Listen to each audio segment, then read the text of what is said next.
radio for the masses. Headline edition, July 8, 1947. The Army Air Forces has announced that a flying disc has been found and is now in the possession of the Army. If the game is rigged, change the game. Game changer. I occasionally think how quickly our differences worldwide would vanish if we were facing an alien threat from outside this world.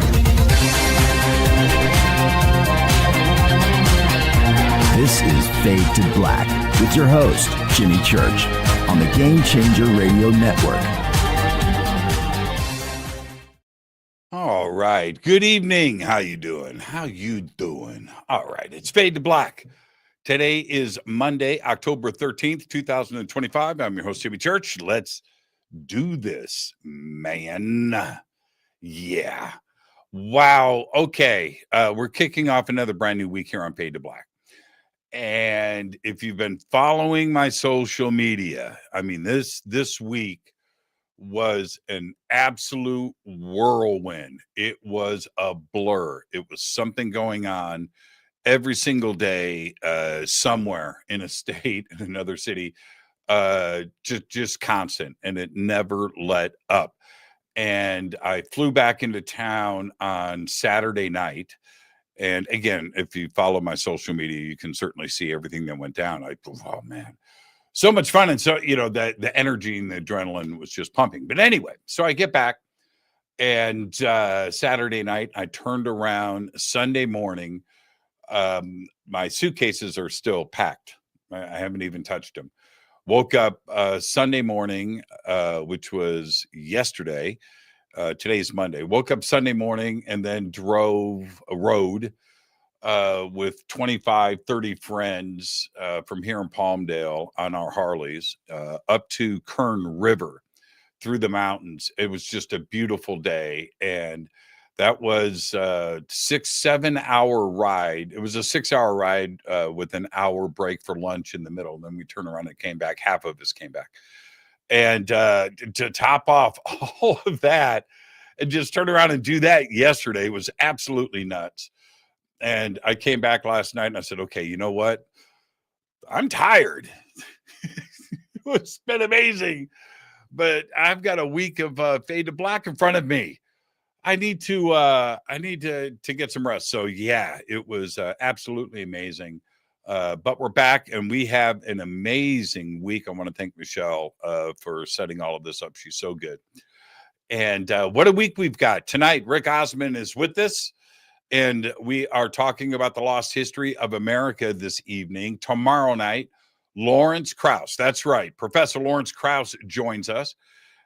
Big show tomorrow. Lawrence is somebody that I have followed for years, one of the preeminent physicists in the world, one of the big brains, and who has written one of the most influential book in physics called A Universe from Nothing, which I have read several times. And, and I speak about him and Sean Carroll and Brian Greene so often, and to have Lawrence Krauss here tomorrow night on this show, that's a very, very, very, very, very big deal. And tomorrow night, we're going to be talking about 3I Atlas and physics and the universe and all of that stuff with the one and only Professor Lawrence M. Krauss tomorrow night. Then Wednesday night, check this out. That's right, Rick Osman tonight. Tomorrow night, Lawrence Krauss. Wednesday night, Lynn Buchanan. Holy crap. Original Gangsta remote viewer is with us, Lynn Buchanan, on Wednesday night. And then Thursday, as if we don't stop there, MD Selig joins us. And he's a director, he's a writer, he's a science fiction writer, great series on Netflix, by the way. And somebody that I've followed for a very long time. And so Thursday night, MD, we're going to be talking about his creation of science fiction and how he bases it on fact.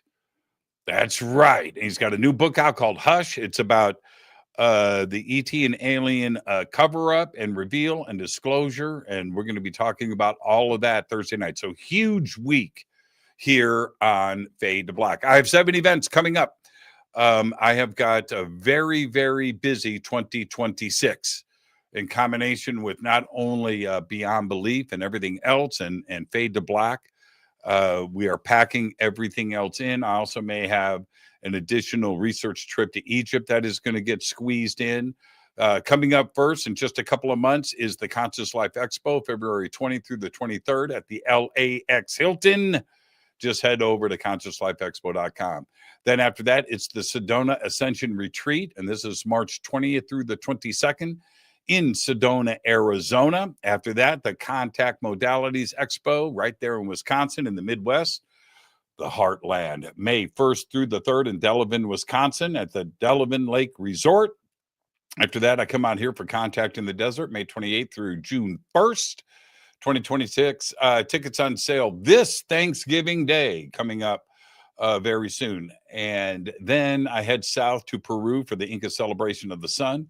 That is June 23rd through July 1st, 2026. I come back from that and head over to the UK for the Monty Python tour of Scotland, August 1st through the 9th. And then I go back to Peru and Easter Island, and that is in November of 2026. All of the links for everything that I'm doing. Come and hang out with me.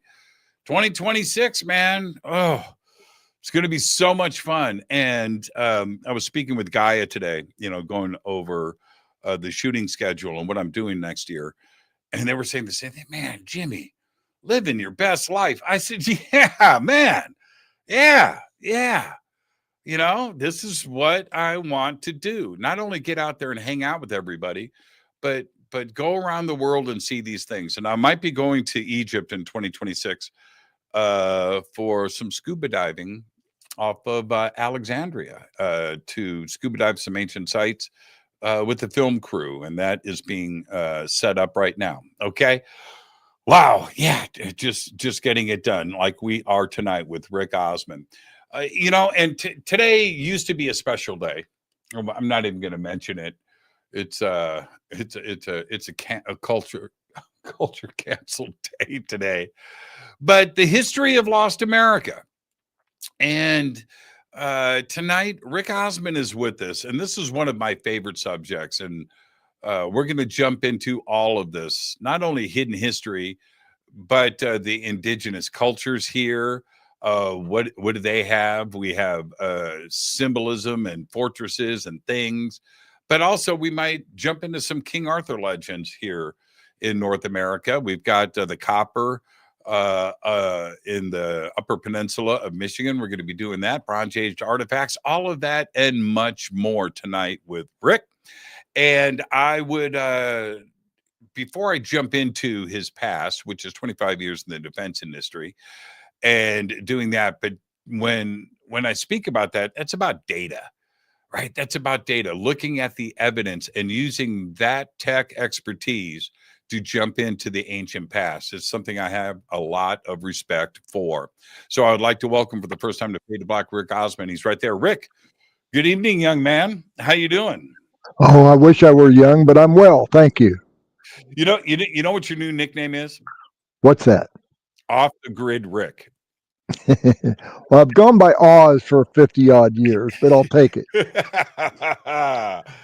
Well, I got to find something that rhymes with Oz to make that work. So we might have something by the end of the show. Rick, before we get started, you get the first time guest disclaimer. So let's get that out of the way first, which is this, Rick. Rick, it's you and I just sitting on my couch having a conversation as friends. And where the conversation starts, it starts. Where it ends. But we're going to end as friends. Now, you have to accept so we can move on. I accept that. I support that. After the sound check that we had today, you and I will always be friends. I mean, that was a great conversation. Well, we share a lot. Yeah, we share a lot, and that was a pretty incredible. Everybody, was about guitars, just in case you're wondering. No secret stuff here. It was about guitars, but Rick, I actually want to start here with one of my favorite subjects, which is this. And I know when I say favorite subjects, it's something that makes me angry. It seems that our research and our knowledge is focused on the rest of the world. and we don't give a crap about where we live. Why is it we have so much to discover here, and we just don't spend time doing it in our own backyard? Why is the United States of America, when it comes to historical research and archaeology, a redheaded stepchild? Well, I believe it is a nefarious conspiracy. But do you want me to walk you through that one? Yeah, that's the question. All right. Here's what I think happened. In 1452, a papal bull was issued that said, basically, and I'm paraphrasing heavily here, if you find a land that is empty of Christians, you can claim that land. And the people who are there who are not Christians, you can claim as slaves, you can kill them, you can do with them whatever you want. And by 1492, there were a couple of Spaniards and others who were taking advantage of that particular edict. And because the United States, Canadian, Mexican, all the sovereignty of all those nations is dependent upon the ritual that Columbus performed when he landed on Santo Domingo, because it claimed it in the name of that edict. So when we go back and we find out that not only was he not the first, he wasn't the first Christian, all this other stuff, then the sovereignty question is up in the air. Is it real legal sovereignty? What can we do about it at this point? That's a whole different question. But in order to maintain the sovereignty and protect it, we have taken active measures to do so. When I say we, it started, as far as I can tell, with Thomas Jefferson. And presidents and other officials since then have upheld that battle. And we are still fighting that battle. That is such a good point, because I'm not the smartest guy in the room. Okay. But it now appears there's enough evidence to suggest that many different cultures were here long before Columbus, and were doing land grabs. And well, yes, but let me hear me back out. up just a little bit. Okay, go ahead. Let me finish my thought, though. If any of those countries wanted to take us to court, they may have a legal leg to stand on. And I'm talking about Sweden and Denmark and Copenhagen and Finland and anywhere. It's China. How about Egypt? Right? It's a possibility. It's a possibility. Yes. Carthage. Okay, they may not be under the same name still, but those were some of the people who got here, the Phoenicians. For sure. Now back to who would have a legal claim, I think that would be the Native Americans, but I might be a little bit biased. No, but you're not. These are all very, very important points to make, and where we just manifest destiny and the belief system of God said this is ours, so go and do whatever you want. In the name of the Lord. You know what I mean? Yeah. It's absolutely crazy. And like I said, it is still in action. It is still an active, although you have to really look for it with some of the clues that I've discovered, but it's there. And you can find it in a whole lot of destroyed ancient monuments, which was the core of my book back in 2011.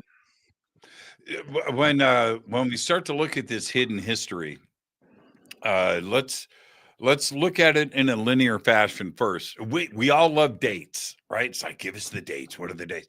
So when we start to push this back, what are the earliest dates outside of the indigenous peoples that were already here? And that can even go back 14, 15,000 years or longer. 18, 25, 31. Yeah. From Russia, by the way, right? I mean, or from Southeast Asia. Southeast Asia, yes. So dates on that, we have 21 to 23,000 year old footprints in Texas at Sandia. I'm sorry, in New Mexico at Sandia. We have a site in Mexico that is was dated by Virginia Steen McIntyre, a geologist, not an archaeologist, in excess of 200,000 years, with tools and possibly bone fragments. We had another site in Calico Hills, California, north of you. Okay, way north of you. But Louis Leakey, the famous Louis Leakey, identified skull fragments and tools that were in excess of 220,000 years old. Was that the earliest? We don't know. But you can't even get a paleontologist or an archaeologist or an historian to accept any of those dates at this point in time. We just had the finding in San Diego, the mammoth bones with teeth marks and tool marks dating back, again, very controversial, but 125,000. Yeah. Right. 150,000 years. Yeah. And that typically that is beyond C14 dating. They had to use other tests to get that. And we're using thermoluminescence on pottery and various things from a site in North Carolina. A guy by the name of Vince Barrows is, I'll say bulldogging that because he has bulldogged it through a whole bunch of different academic and museum types to get the data out. But it shows African animals, African, Chinese, and European people. It shows people shaking hands, sitting at a table, using coffee mugs, all different kinds of things that don't fit for Native American stuff. And of course, all the academics proclaim them, just declare them as all fakes. But the thermoluminescence speaks differently. I went to a site on the just east of Laughlin, Nevada, just right across the state line there. And it's in an area called the Grapevine petroglyphs. And so I hear about it, and we go out there. Took about 25 of my friends, and we went out for an evening and had a great time. Anyway, so I go and I look at these petroglyphs, which obviously have a very tremendous and deep origin story. And I saw some freaky stuff, right? But and there's over 700 petroglyphs in this canyon on these walls and in a cave that we found. And I'm looking, I'm like, and I lean back, I'm like, huh. And they're all going in one direction, by the way. You could see that there's like there's movement to the petroglyphs. All the animals and the humans are facing the same direction. You know, it's weird. Yeah, there's movement, I don't know, migration, whatever you want to call it. But I could see the origin story. So then I jump back after seeing all of this and taking the pictures. I mean, I saw DNA, you know, not natural stuff like, okay, you would expect to see a goat, you know, carved out. You know what I mean? You expect to see certain things. But DNA, that shape, the double helix, that's not found in nature. Where are you going to come up with that thousands of years ago? So that and some other stuff that looked pretty strange, and the astronaut and this thing with this helmet on and all. It was crazy. So anyway, I come back, Rick, and I look it up. Nobody knows anything about those petroglyphs. I looked up the university research that has gone into it. Very minimal. Nobody cares. The best that they could put is that it's older than 2,500 years, but they don't know who did it. The Mojave Indians, right? Okay. They're like, not us. And we've been here since, so no, it's not us. We don't know what this represents. So they don't know what the dating is. They don't know who did it.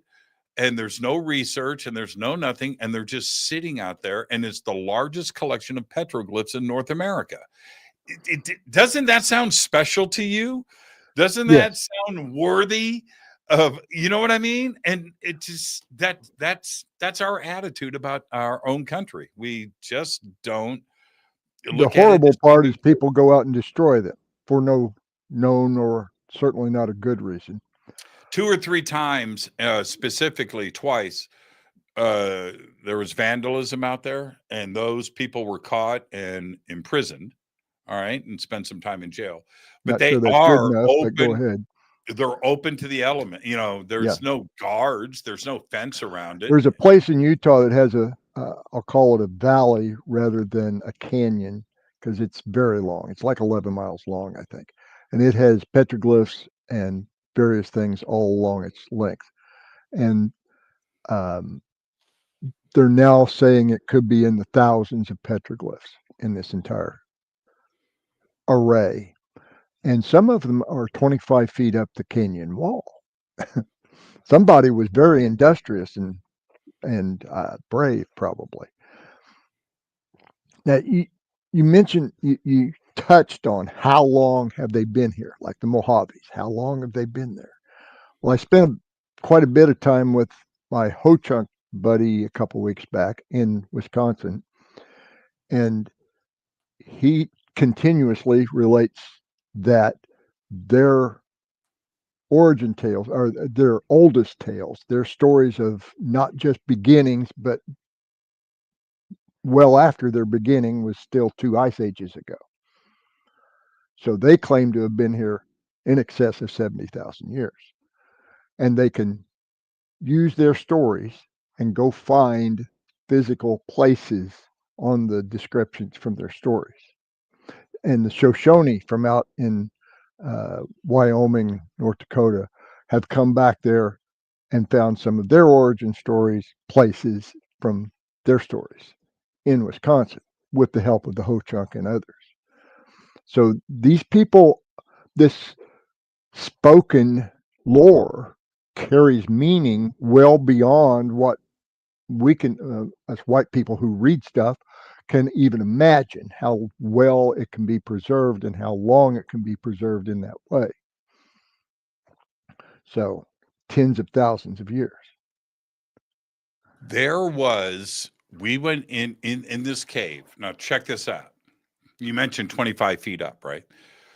And I've got video. I can and pictures. So we're in, and the cave was really tall, real thin. I don't know, maybe 4 feet wide, but went up maybe 30, 40 feet. And it was probably 50 feet deep. All right. So we go and we're looking around. We're in there at night, so it's dark. We got our flashlights and stuff. And I shine my flashlight up, and about 25 feet up on the wall is this. I'm going to change cameras. Is a glyph, and the glyph is about 3 feet wide, maybe 3 feet tall. All right. And this is what it is of. It's a human figure, round head, stick figure, standing on water. He's got his arms out, and he's standing on water. You can see the water underneath, and then underneath the water is a line, and he's standing on the water with his arms out. And in one hand, he's got this cross, an X, a cross, like a plus sign. He's holding that up. In the other hand, he's holding like a sun or a moon, a circle. And he's standing there like this with the plus sign and the circle, standing on water. And we're in the Mojave Desert, man. Right? So I'm looking at that, and it's way up there. And nobody knows what it is or how it got there. And I'm like, that is saying something.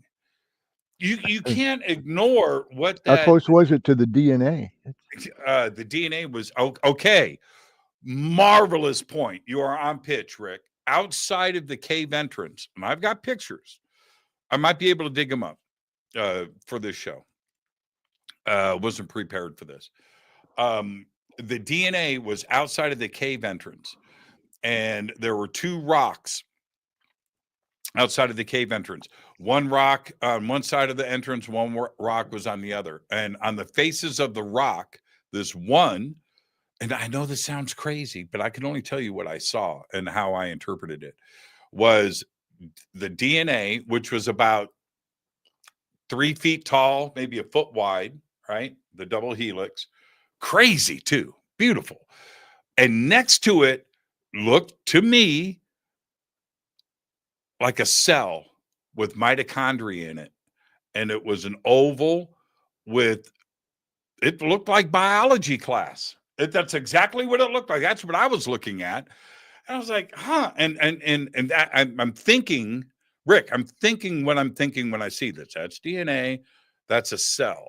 Somebody from behind me goes, man, that looks like mitochondria. I go, right?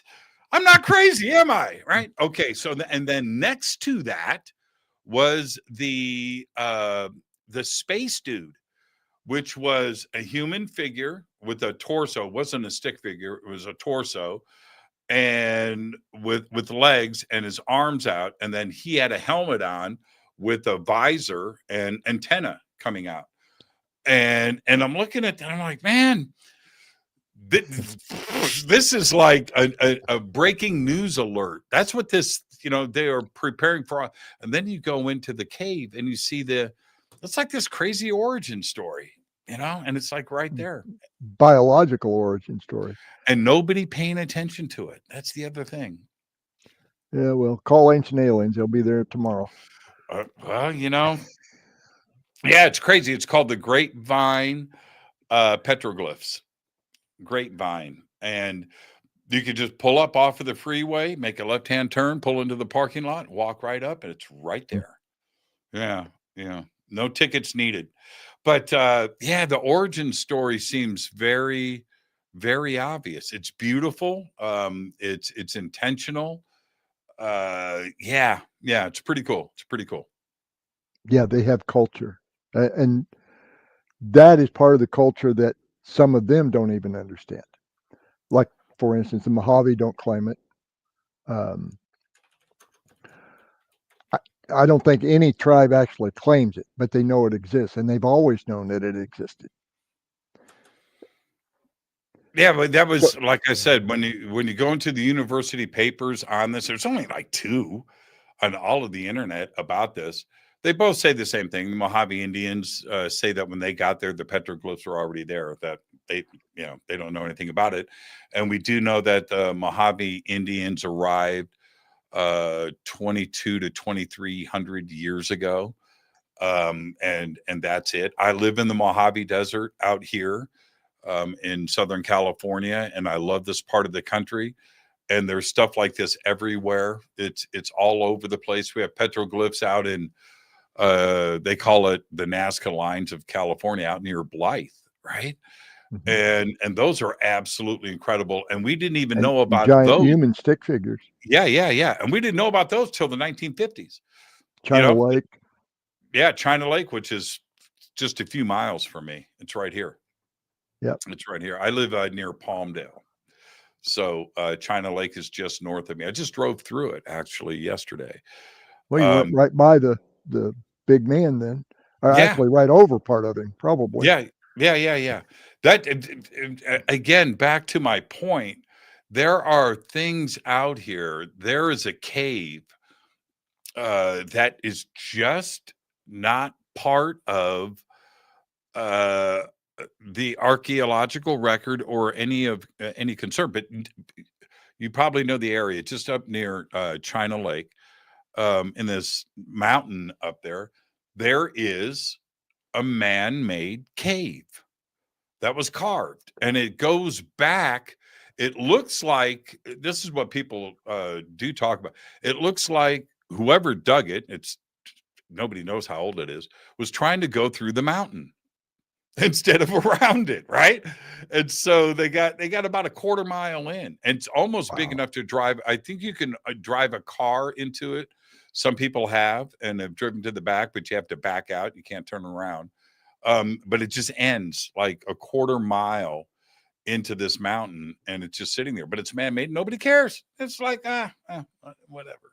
And there it sits. Our academia and our scholars, let's call them scholars, have operated under the dogma that Native Americans could never organize anything big. They didn't use infrastructure. They didn't carve in rock. They didn't use metal at all. They didn't have writing or sophisticated language. They had 1,700 different languages on the continent, supposedly. And I don't doubt that. But they had at least one that everybody could understand, and it was sign language. They could all talk by sign language. And they did have writing systems, not just in Central and South America, but they had them up here too. And I've been working, as I said, with the Ho-Chunk and a couple other tribes to try to, I'll call it resurrect, their writing systems, which basically died after forced removal. The great thing about forced removal was it forced the natives who were in Oklahoma or Kansas to write to their relatives back home, if you will, the ones that stayed behind, the ones that hid from the army, but still got mail. And we have found just a few of those letters. So the characters, some of the characters, most of the characters are known, and we're still trying to, I'm not really part of that, but I'm cheering them on. They are reconstructing their writing system from a handful of 180-year-old letters. So it's hard, but they're getting it done. A couple of them are 75 or 80% complete on having the full set.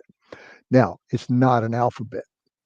They didn't use an alphabet the way Europeans did, or even North Africans. It was closer to the Chinese method. It's still a syllabary. The Cherokee have used a syllabary since at least 1819, but suddenly they introduced a syllabary, and 2 years later they had a massive printed newspaper in their own written language that everybody could read within 2 years. Like, yeah, that was brand new. Sure it was. They still used their syllabary, 84 characters in it. And part of my study has been, how did they send that signal? We have almost no written evidence of it besides those letters. We have a few characters here and there. Well, what do you think happened? They didn't send letters. They didn't send written messages. They sent it by line of sight communication. Yeah. Wow, that's fascinating. So they had a kind of a torch system at night, maybe a louvered torch, so that they could flash their light like we would with a telegraph using Morse code. Morse code, yeah. But we're representing letters of an alphabet, and they had to represent up to 84 separate characters. In the, I'll call it modern version of this signal, if you ever knew a signalman in the Navy, at some point he used the phrase, reading you 5 by 5. And that phrase has been around in one form or another since ancient Rome, because a guy by the name of Polybius, who was a slave / hostage to Scipio Africanus's house, because Polybius's father was a petty king in Greece. Anyway, Polybius is the only known first-hand witness of the fall of Carthage. So he recorded how he taught Scipio how to use a 5 by 5 grid to put their alphabet, whether Latin or Greek, and they used both, and they would scramble it to code everything. But 5 by 5, for instance, I'm going to use English words, but if you went 2, 3, 2, 4 as your message, it would say hi. It's just 2 letters, but it's flashes of light. And the Native Americans didn't have fancy brass or bronze mirrors like they did in Rome and Carthage, because Carthage had their own system, but they used Phoenician, Punic. The Native Americans had mica. You know what mica is. You've seen a sheet of mica. It's kind of a flexible mineral, real shiny in sunlight. Near perfect mirror in sunlight, as a matter of fact. And you can use it as a hand mirror today and still send signals. You know, either the 5 by 5 or Morse code, you can use it that way. And there are examples of using a real hand mirror. That is when I say a real hand mirror, I'm talking about a pilot's first surface signal mirror that can send a signal 40 miles through clear air. The U.S. Army in the 1880s up to the 1900s, when they were chasing Geronimo, south of you a long ways, they were using a heliograph, a system that had been developed in Britain. They used a little different mirrors in the U.S., but they could send signals from point to point to point using Morse code. And they sent signals all along the Mexican border for almost 400 miles, a little over 400 miles of one direction. And they tested it alongside telegraph and alongside telephone and whatever other runners, of course. Of course, 400 miles is a long way for a runner. But they would send the signal on all three and then send it back, check for the error count, and the time elapsed. And by light came in just short of the telegraph. And of course, telephone lines just didn't hold up. They couldn't successfully keep a telephone line working. Some things never change. Yeah, right. Do you remember the TV show The Thunderbirds? Remember the Yes. puppets? Yeah. Do you remember what they said in that show whenever they communicated? 5 by I 5. don't. 5 by 5. Yeah. 5 by 5. So, what's the message, Captain? 5 by 5. 5 by 5. 5 by 5. Check. And when I was a kid, I was like, 5 by 5. There's a message here. I wonder, later I figured it out, but Yeah, it was crazy. How many kids learned about 5 by 5 from the frigging Thunderbird? but still had no idea what it meant. Right. 5 by 5. 5 by It was 5. common, but it wasn't commonly known. Right. So the natives couldn't have used a 5 by 5 to print, not for 84 characters or 84 plus. But if they did a 5 by 5 by 5, a 3D matrix, then they could have all their characters in all the orientations, which is how you change the sound of the syllable. And you could have your numerics and maybe even some punctuation or special characters. I'm not there yet. I don't think the reconstructors are either. But it seems to be the only way that you could make it work for that kind of a syllabary. And coding within that, I don't know, they had 1,700 different spoken languages. I don't know how you do that. Yeah, I know. Yeah, it's fascinating. And when we talk about when we look at tribal lore, even folklore, right, and mythology, and we look at that, we have the spoken stuff that has been handed down, over generations. We have the written stuff. There's stuff in stone and what have you, and certainly symbolism. But what's some of your favorite research into this when you look at the data?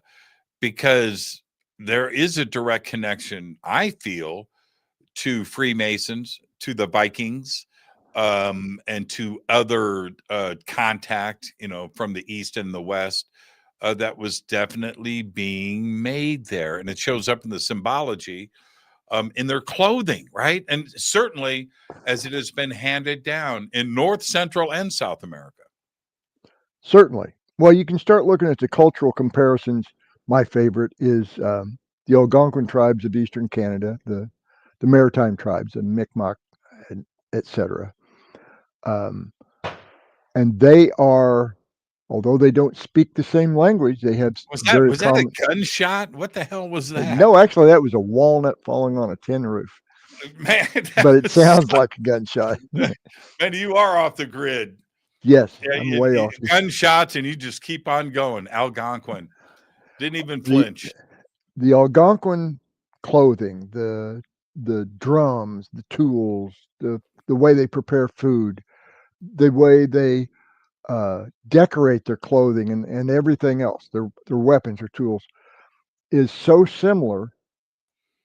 And also the melodies of their songs are very similar to the Sami people of Lapland. And when you look at a distance, they're not very far apart. They're closer than, let's say, Orlando is to Managua, Nicaragua. Which, by the way, is the same distance it is from Orlando to Chicago. Sorry, just had to throw that in. I look at globes. Good. That was tasty. I look at globes, not flat maps. Yeah, that was tasty.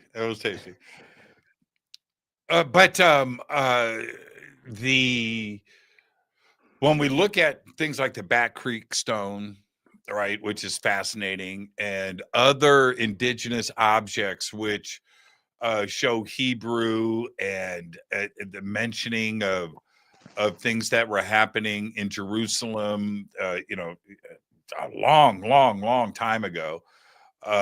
This stuff is showing up a lot in cultures where I'm not sure who was making the contact, if that was Egypt, if that was, that was Moses coming over here. Geez, I don't know. Or the Phoenicians, or the Yeah, Hittites, or the or the Hebrews hitchhiking it, with the Phoenicians. I'm not sure if it was Columbus, right? I can't safely say that Columbus is coming over with Jews on his boats that would come in and start scribing during ancient the Hebrew. Inquisition. Yeah, right. I mean, anything's possible. Anything's possible. Well, there is a pretty strong indication, a little bit of hard data pointing to that Columbus's father-in-law was of Jewish heritage in Portugal. So it's an interesting conundrum as far as who did what first. Who did what last? Columbus went home and changed, and deserved to. But I don't want to call it Columbus Day. I want to call it Explorers Day. Then we can throw in a Neil Armstrong or a whole bunch of others. So you mentioned Bat Creek Stone, an anomalous written object, so to speak. Have you ever heard of the Grave Creek Tablet? Yep. Okay, the Grave Creek Tablet, little bitty thing about the size of a silver dollar, Mm-hmm.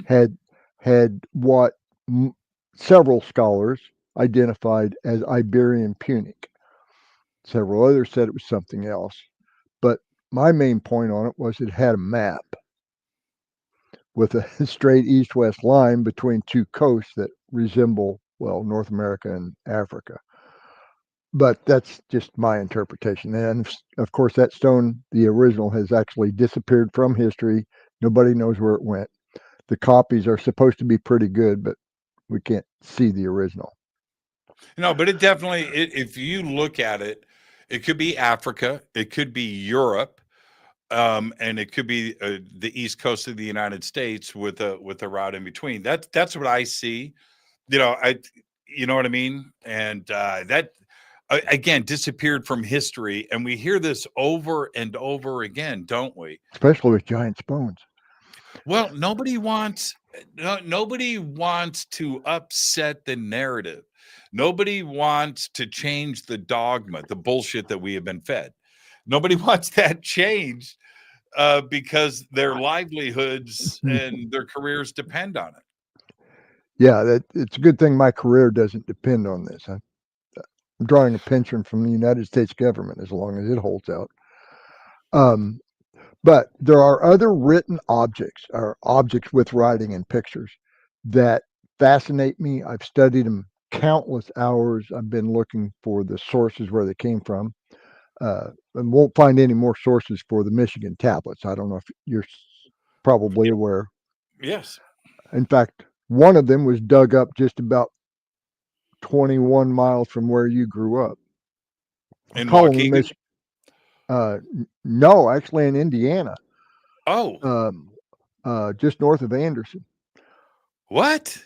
Yeah, one of them with cuneiform looking writing. It isn't cuneiform, but Wait. What? yes, the Michigan tablets weren't all in Michigan. Few were in Ohio. Most were in Michigan. A few were in northern Indiana. There was one by South Bend, a couple by Fort Wayne. But there were supposedly as many as 12,500 of them pulled out of mounds all over the region.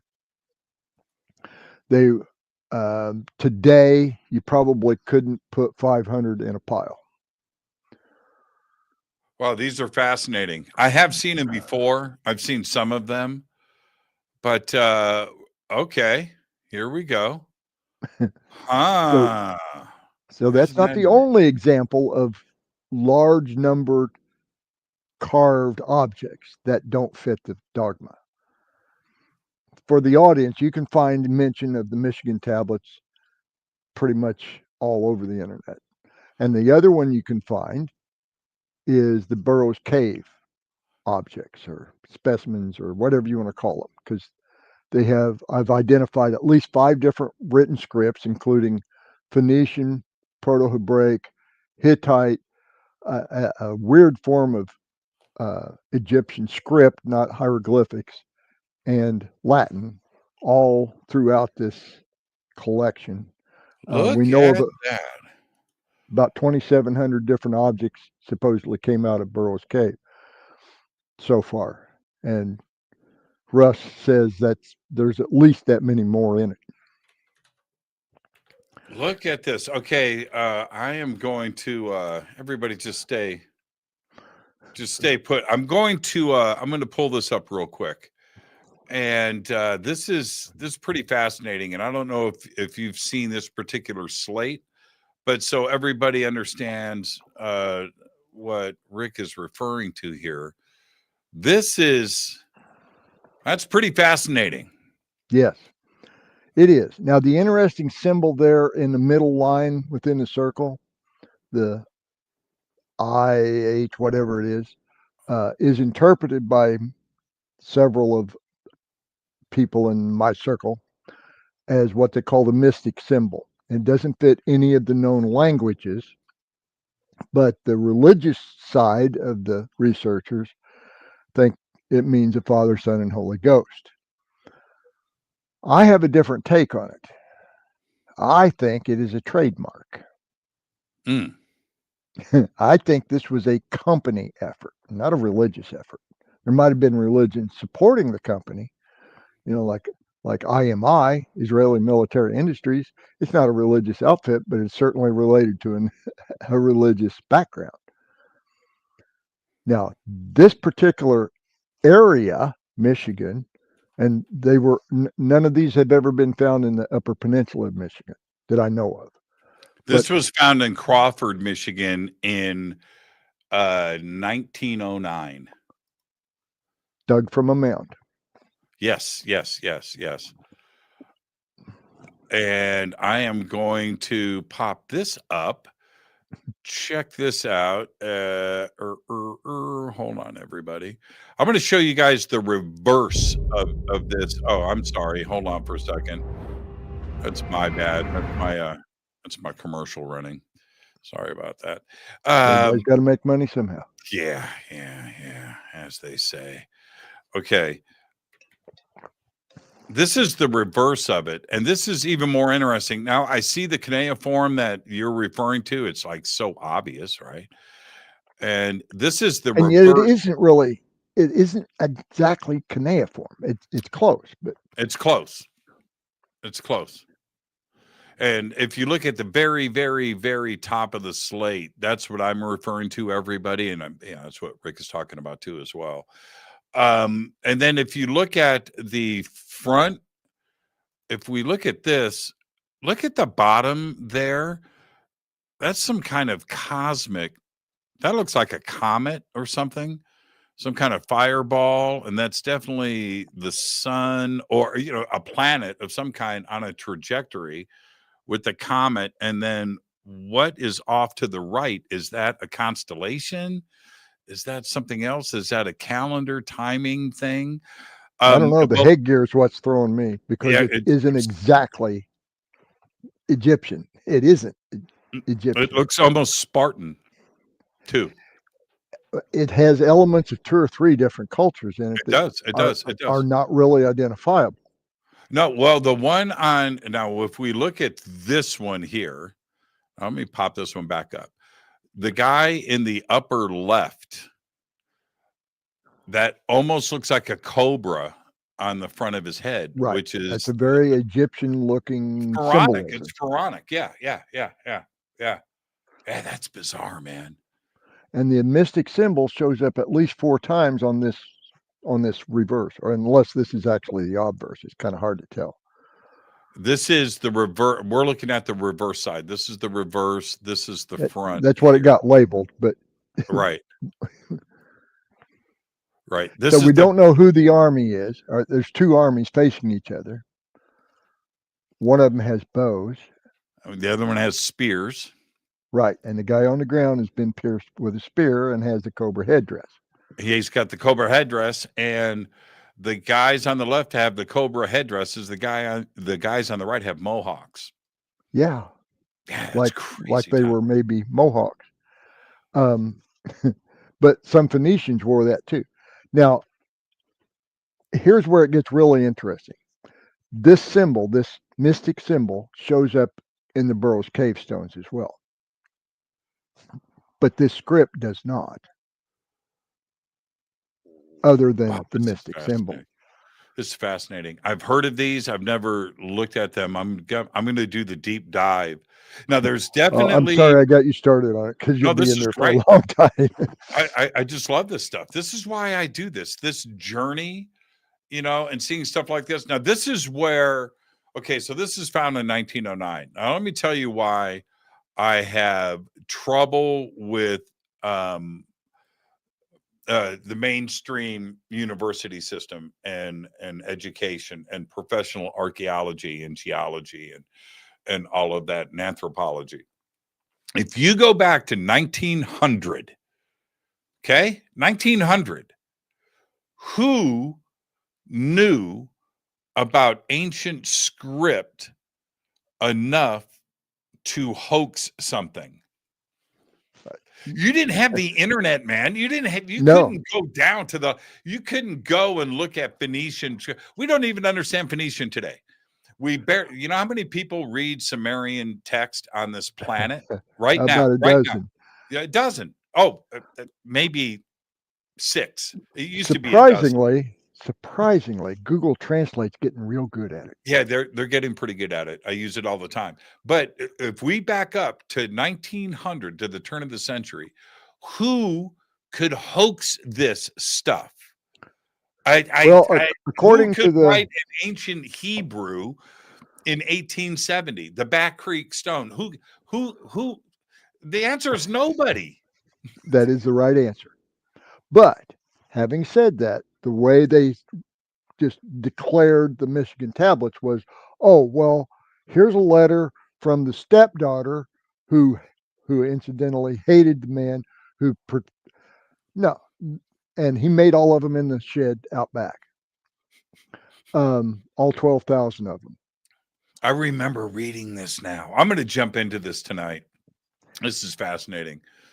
I remember that. It's he pathetic had is what it is. Oh man, no electricity, no Dremel, right? And over 150-year period that they were discovered in different states, in different locations. So yeah, the list of hoax excuses is it reads like a rogues gallery.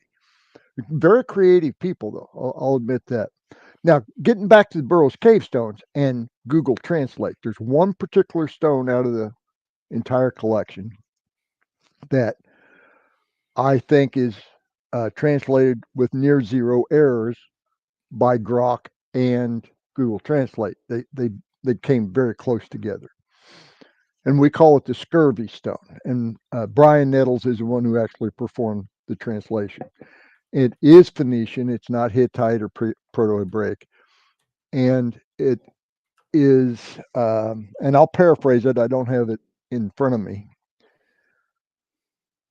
You've got it. Look at your mouth. Count down your time. Your cognitive and general health is declined. You've got scurvy. And of course, it's read right to left, and it's 5 vertical lines of text. And to the far left, there's a little drawing, straight line, horizontal, and then spikes coming into it, 5 of them, which incidentally is used in North Africa as a symbol for the sacred lotus, which is high in vitamin C and vitamin B, important to sailors who are out to sea for 3 or 4 months. They're not selling it to the public back home. They're selling it to the sailors at sea. And because it's read right to left, it made me think of Burma shave signs. And I bet you $1 it would rhyme if we knew how to read it out loud. Now, what do you make of? And I've looked. There's a lot of stones that came out of the Burroughs Cave, and it's BU. Is it RR? Yeah, it's BURROWS. It's not BUROUGHS or No, whatever. It's not. It's no, BURR. Right? I'm going correct. off memory here, but You are correct. I remember was the stone that had the lines coming off of it. Didn't that have like a cross on it too, There were as well? several of them. There were several of them that appeared Christian in nature. A Christian. It's a Christian, not an X, but a Christian crucifix. Correct. And there were also standing, walking scenes of a person resembling Christ with, holes in his hands and feet, scars on his head.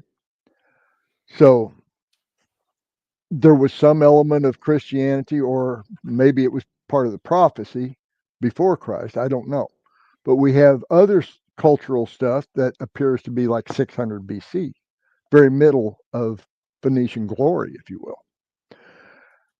Where I get the connection between these two sets of tablets or objects is because of one particular mapstone in the Burroughs Cave collection shows a very clear delineation of territories between the northern group, Michigan Tablet group, and the southern group, the Burroughs Cave group. And it was a trade map. These people up here got to trade with these Indians and that copper, and these people down here got to trade with these Indians and these mussels, because you go find, well, yeah, that's one of them. Mystic That's symbol at the crazy, top. man. That's Jesus on the cross right there. Sure looks like it. Yeah, that's what that looks like to me. Right hand of God. Wow, man. Yeah, remember this. There's a few stones like this. This isn't the only one. Oh no, But there are 2,700 various objects. yeah. There's a bunch, and a lot of scripts. A lot of At least scripts. 5 that I've found. Right. And Scott Walter, who had America Unearthed, once owned, I don't know, 400 or so of the stones. And he had in his possession one stone that was the Rosetta Stone. It had all 5 scripts on it. I remember. I've talked to Scott about this many, many times. And it's just such a fascinating subject to me. And which goes back, and especially when I look at this, when we look at the discovery and the timing of it, and you go back to this kind of period in history, what scholar is walking around with the knowledge of these ancient scripts, and would they hoax, and manufacture this? I don't see it. Same thing with the Kensington runestone too, as well. That's another fascinating. That script is very deliberate. The dating and what is on it is very deliberate, and I just don't.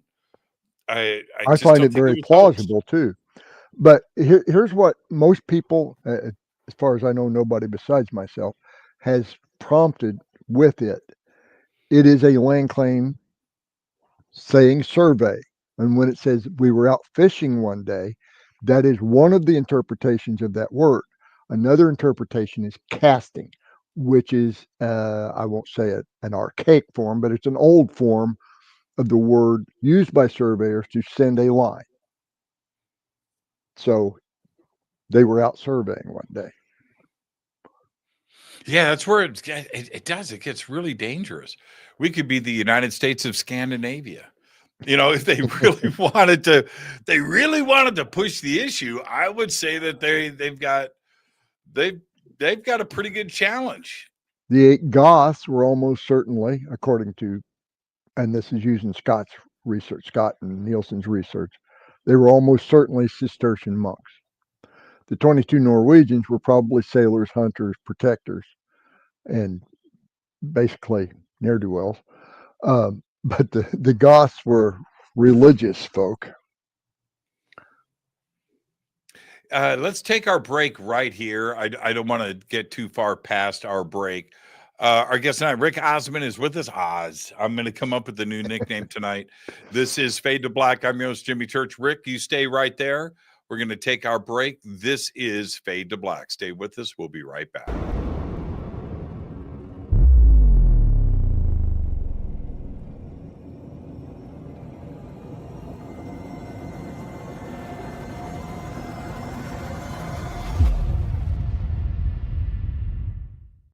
Subscribe to our YouTube channel to get your alerts and access to over 2,000 videos. Click that subscribe button right now.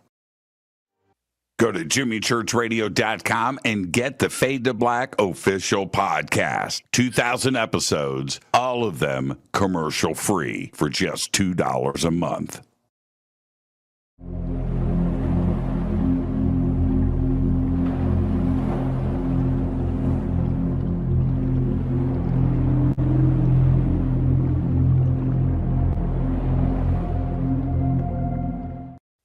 Watch Into the Vortex on Gaia TV. It's Fade to Black for the screen. Simple to do. Go to Gaia.com, search Jimmy Church, or click on the link below.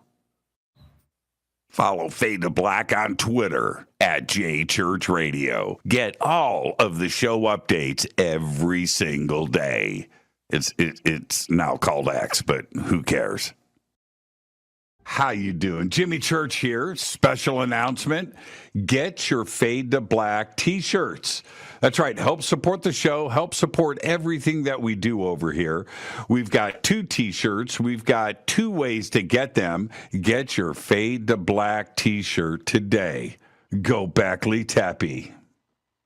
Go to jimmychurchradio.com and become a Fadernaut. Get a membership. That's right. Everything is commercial free. You have access to downloads, and you get to call yourself a Fadernaut. Jimmy Church, Gaia TV, Fade to Black, here at Machu Picchu with Brian Forster and Hidden Inca Tours. Amazing tour so far, Brian, but we're here to announce what we're going to do next year in 2026. What's going on? Okay, November 2026, we're going to have our major tour of Peru and Bolivia, either a pre or post tour of Paracas and Nazca on the coast. And then after that, 6 days in Easter Island. Bucket list, Easter Island. Come join Brian and I and his amazing team here at Hidden Inca Tours for Peru, Bolivia, and Easter Island. Signing out. Say goodbye, Brian. Bye, gang.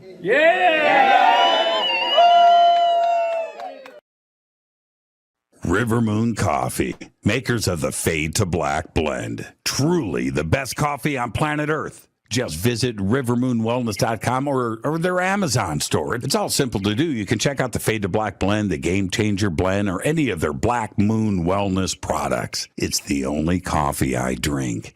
It is the best, and it's Doc. Again, rivermoonwellness.com.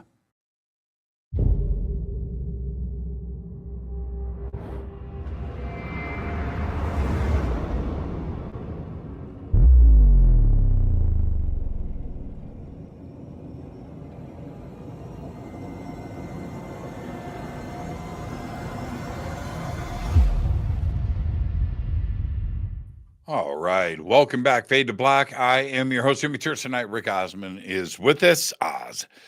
And we're talking about the lost history of the United States. This is a fascinating conversation. And Rick, check this out. This is one of the starts of my journey of being pissed off. I was in 8th grade and in Indianapolis, Belzer Junior High School. And took Indiana history, required. All right, took Indiana history. And my teacher said these words to the class. Felt like he was speaking directly to me. We spent a couple of weeks on mound building and the mound builders. And he then announces to our class that this went on nationwide and all across the state of Indiana, that the ancient cultures, the mound builders, built mounds everywhere. but they're all gone. And he says the cornfields that we have in Indiana are there because the surveyors came in, mapped everything out, and leveled the mounds. No discrimination, just flattened everything, right? And I'm sitting there going, how could they do that? How can they just erase history? Now, there are mounds left, but there were tens of thousands of them across. Perhaps hundreds of thousands. Giant, all gone. All gone. It's disgusting. And we talk about the exciting research that goes on, in Mexico and South America and Egypt and all across the UK and stuff. Where it's a different attitude. Here, we just leveled it and erased it so we could grow stuff. It just, well, that wasn't the only purpose, though. The real purpose was to erase their culture. That's also why we put all their kids in government schools and kept them from learning their own language or their own medicine, as the case may be. There's another guy from Indiana. His name's Fritz Zimmerman. I don't know if you've ever talked to him, but you should try. He has documented pretty much every mound that was and everything that came out of the mounds that were. He's recently, when I say recently, the last 15 years, he's been concentrating on giants and Nephilim giants. And he has done great work. But, you're going to miss a few because there's just not enough room in any book to catch everything. I think his book on the giants and mounds was like 480 pages.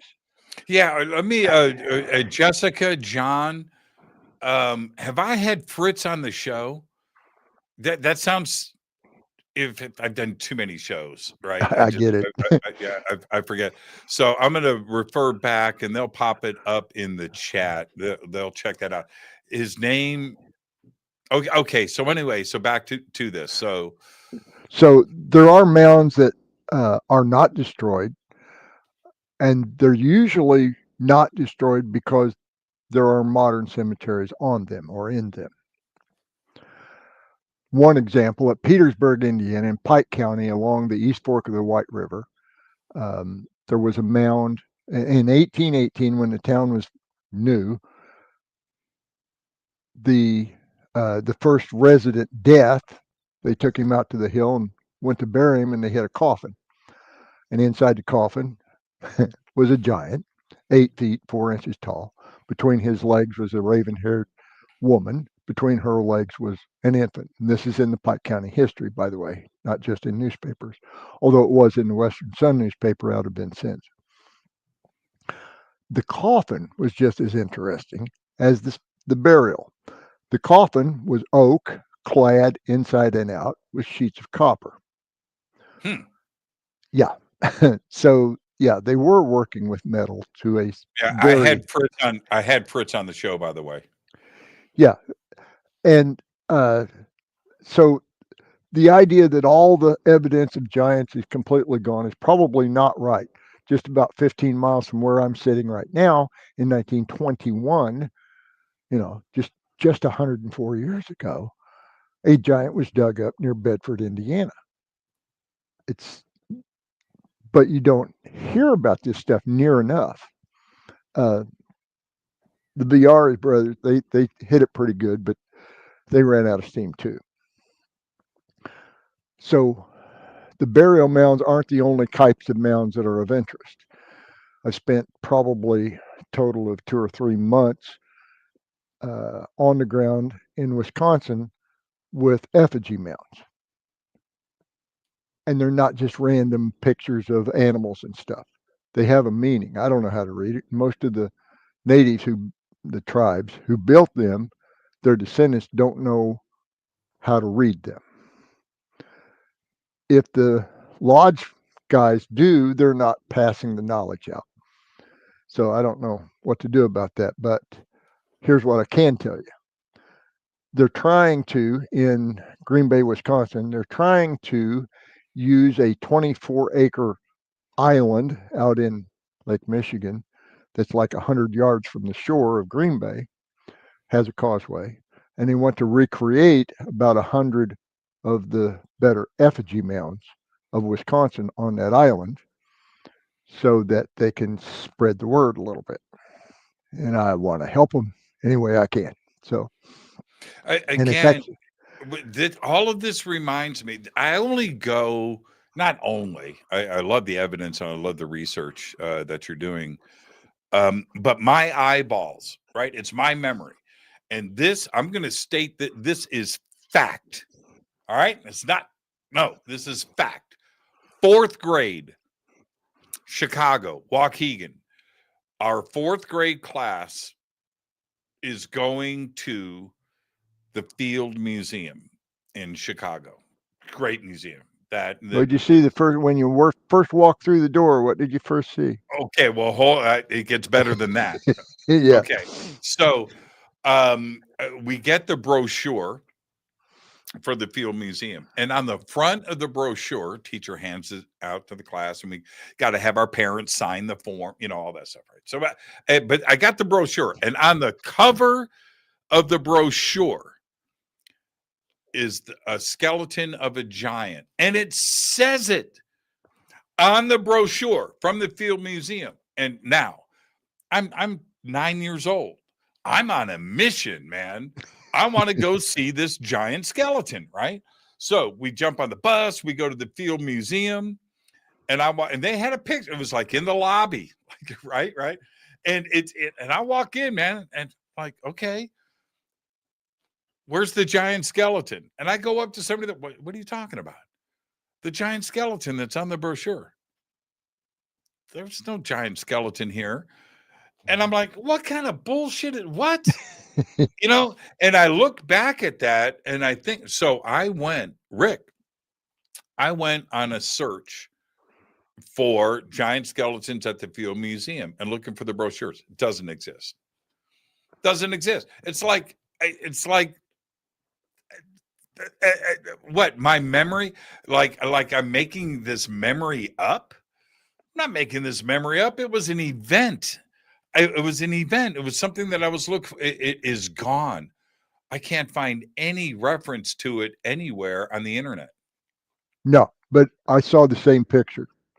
It existed, or at least the brochure existed. So we must. Oh, you remember it? Oh, yeah, yeah.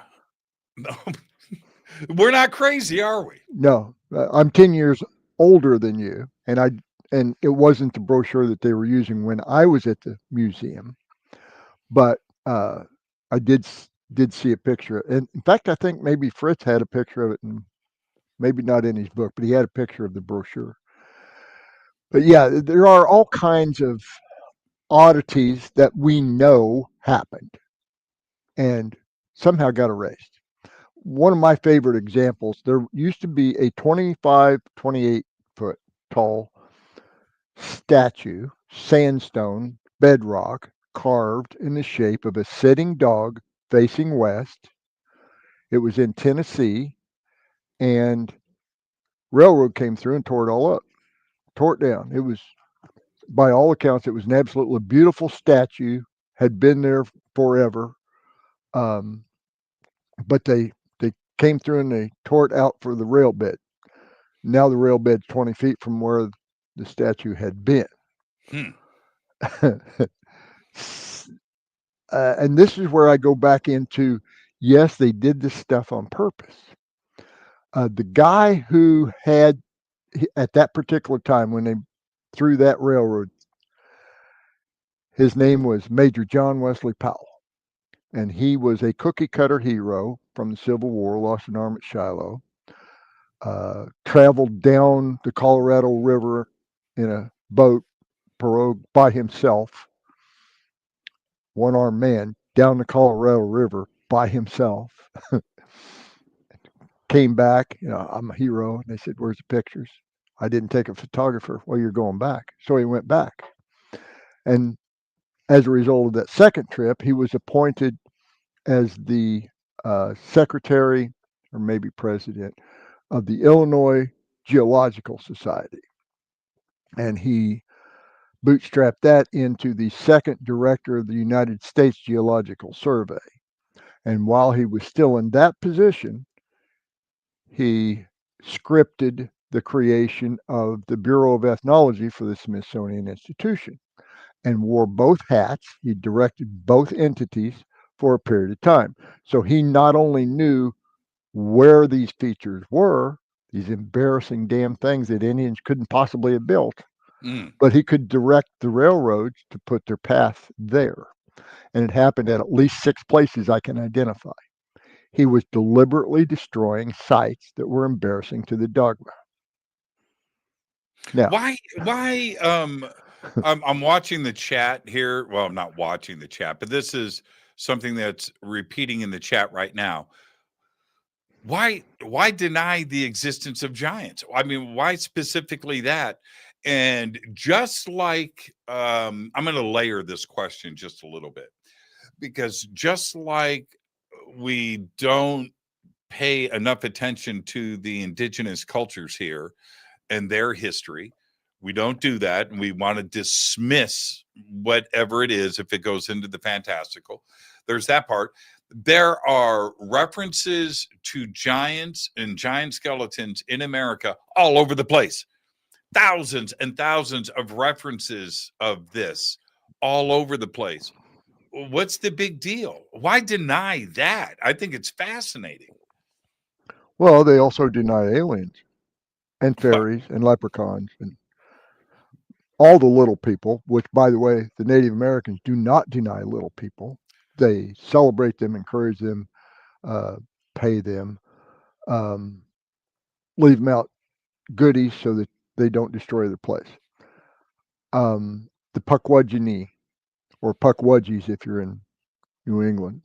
There are different names for them in other parts of the country, but Pukwudgie is one of the most common. And I find it most fascinating because the last 2 syllables are the same as the Djinn, genie of the Middle East, and same descriptors, same characteristics. They're little tricksters. They're dark skinned. They're dark mood, and they'll steal your children. Well, we have right here near me, we have Catalina Island and we have the Channel Islands. So much research, noted stuff, publications, newspapers Giants. covered the giants that were recovered there, and the Smithsonian allegedly, well, I believe it probably, came in, took the evidence, threw it overboard, and dropped it into the ocean. And it makes me angry, but this isn't one isolated incident or one story, out here in the Channel Islands and Catalina. It's everywhere across the United States. It's the same. It's everywhere across both continents. It's not just the United States. Canada has a vendetta against proof of Norse incursion. They can't do it now. I mean, Lonzo Meadows is done. They can't erase Lonzo Meadows. But Patricia Sullivan went up further up north, and she found evidence that they were using metals. She found whetstones where they'd been sharpening stuff, hooks, knives, whatever. And she was fired, and all her research was taken by Park Canada. They don't want to know. They don't want that sovereignty question answered. They It's the already same have a thing. big. The copper in Lake Michigan. That is such a fascinating part of our history. I can fill out the rest of this hour with that one. Yeah. Well, and we'll do. Absolutely. I'm fascinated with the story, and or the blue dyes, from the southern United States. Purple dyes. Purple dyes used in the Mayan cultures, and so how did that happen? Nobody wants to talk about it, right? It's like everybody's. They're still denying long distance trade. Yep. But the copper and probably other commodities, including purple dye and various other things, various medicinal substances, were traded, I think, over very long distances, including transatlantic, particularly with the copper. Very recently, October third, fourth, fifth, or second, third, fourth, and morning of the fifth. They had what they called the Ancient Artifact Preservation Society convention or conference in Michigan, at a at a Potawatomi casino in Harris, Michigan. And the focus of this year was the copper. Where did it go? Because there have been a number of scholars who totaled up the number of mines, estimated the number of tons of copper that disappeared from Michigan before modern times. And the Michigan copper is unique. It is not an ore. It comes out as native metal. It's pure. It's 99.75 to 99.9% copper as a nugget. You don't have to refine it. You don't have to smelt it. You don't have to do any of that. Sorry. There is no comparable source anywhere else in the world. So you have all the archaeologists in the old world said, well, where did we get all this copper? Because our copper sucks. And all the archaeologists, all the scholars in Michigan in particular are saying, where'd all this copper go? Over there, they're saying, why did they add so much silver to the copper? Well, look at this. It comes in with silver nuggets right inside the copper nugget. How does that happen? Well, it doesn't happen anywhere else. So, I Now, worked with it. millions of tons of copper were mined. Yeah. And particularly along the Keweenaw Peninsula and a little bit to the west-southwest and on Isle Royal, which is an amazing feat all by itself because you only get to work about 4 months out of the year. You can't survive there over a winter, period. It just, the National Park Service won't leave anybody out there over a winter. So this copper, as pure as it is, can't be duplicated by any other source on the planet that we know of. Inside the planet, perhaps, but it must be way down.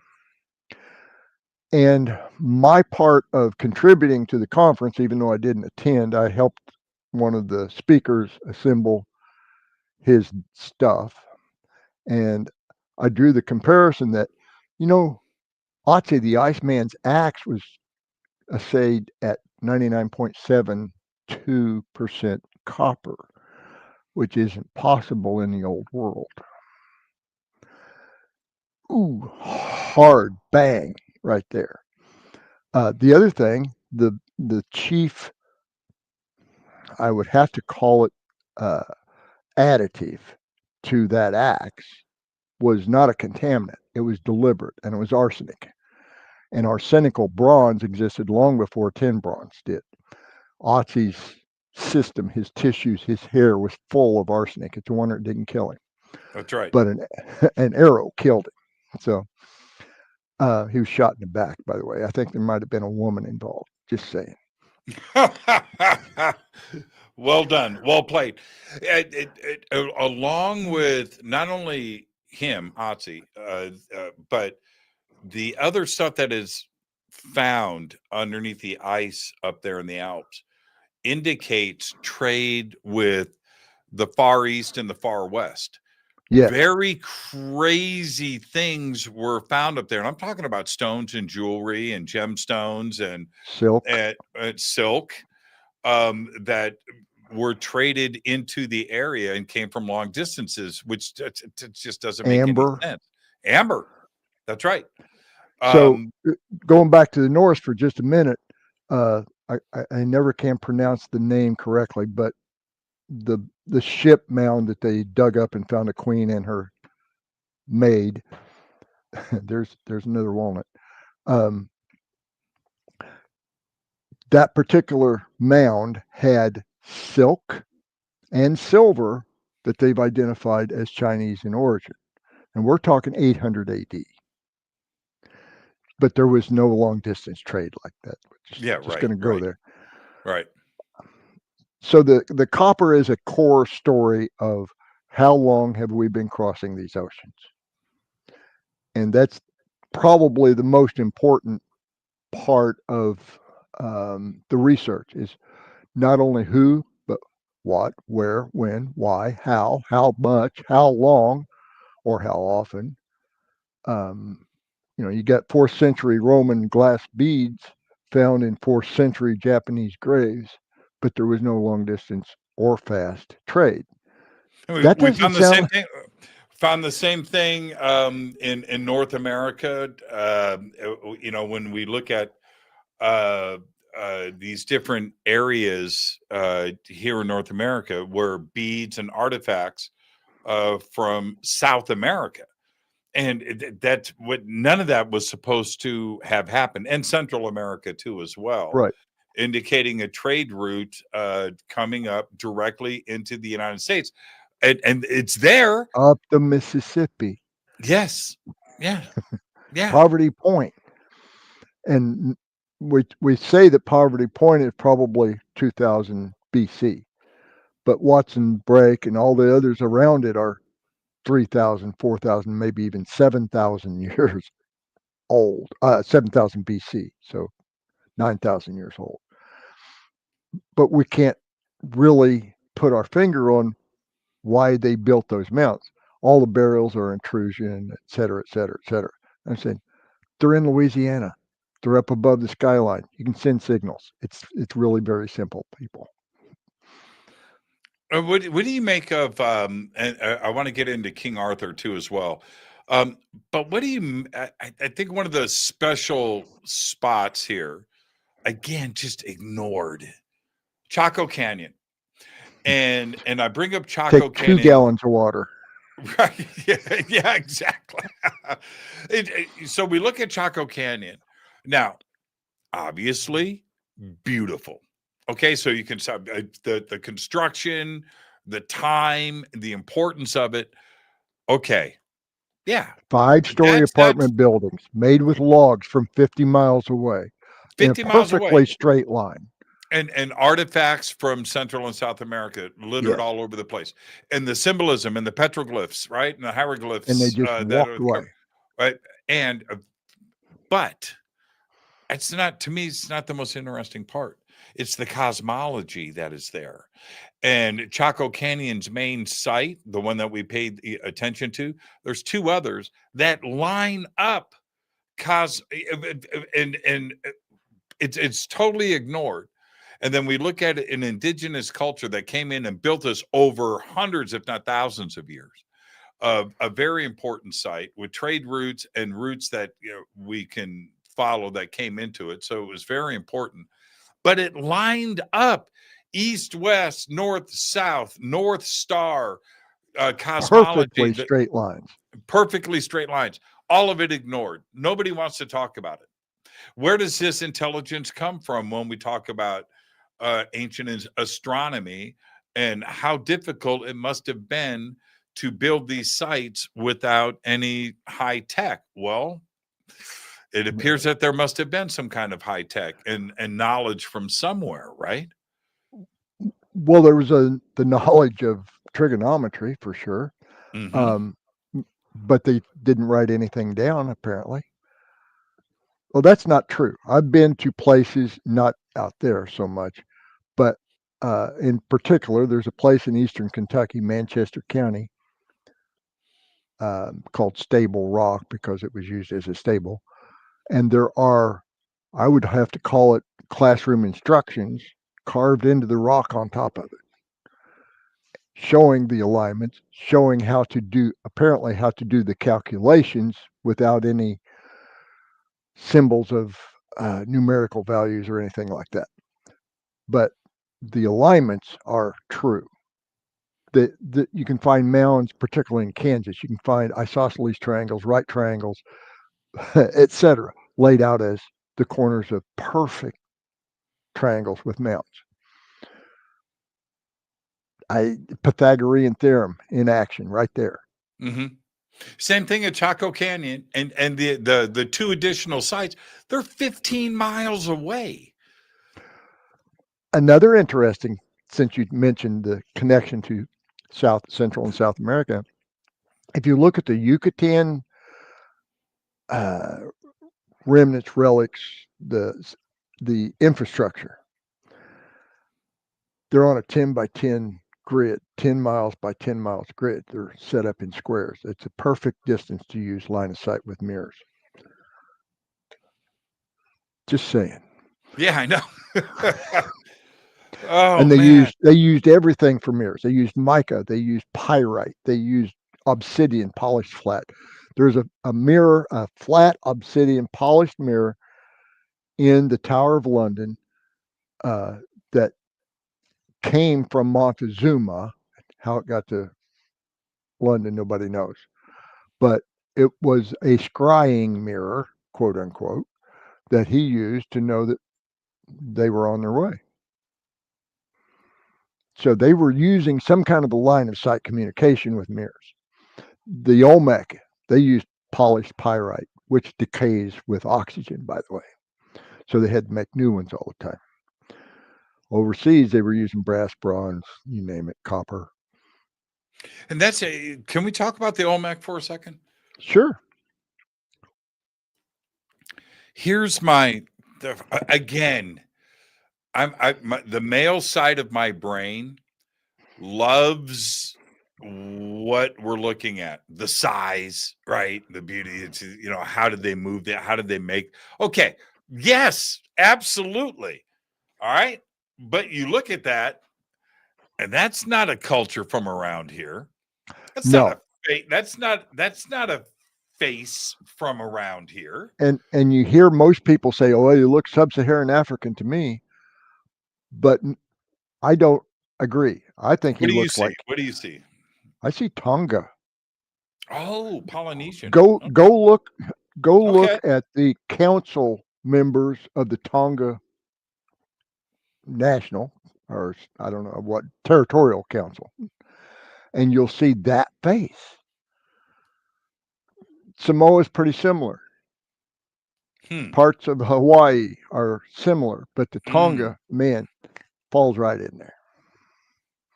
When you go to it's kind of obvious now because it's talked about, but I've seen it with my own eyes. And you go to Tiwanaku, and you go to the sunken temple there that they have, and it's in a square.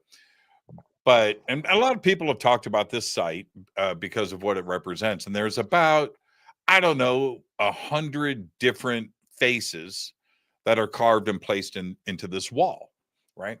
But what you are able to do, and there's a couple of ET grays, it looks they're definitely different. And you want to see aliens, and yeah, okay, I see an alien face there, but that's not what's most interesting to me. Just like the Olmecs, when you walk around and you look at each face next to each other, and there's like 3 high, maybe, and I don't know, it's 50 feet by 50, not probably 100 feet square. So I don't know how many faces there are. There's a lot, but they're all there. You see beards, you see turbans, you see bald heads, you see Chinese, you see Asian, you see white, you see Caucasians, you see American, you see everything that you can imagine. Big nose, small nose, big chin, no chin, mustache. The only thing missing is pharaonic. Oh, well. Yeah, there's maybe.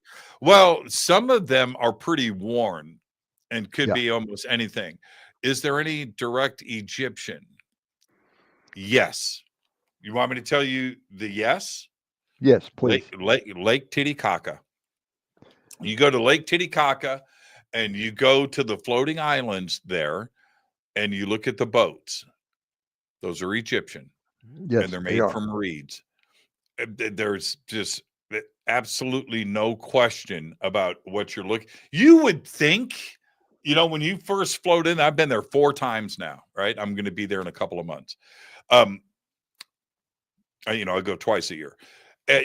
When you roll in on the boat and you see the first reed boat, and there's hundreds of them, but when you see the first one, you're like, well, I could be on the Nile.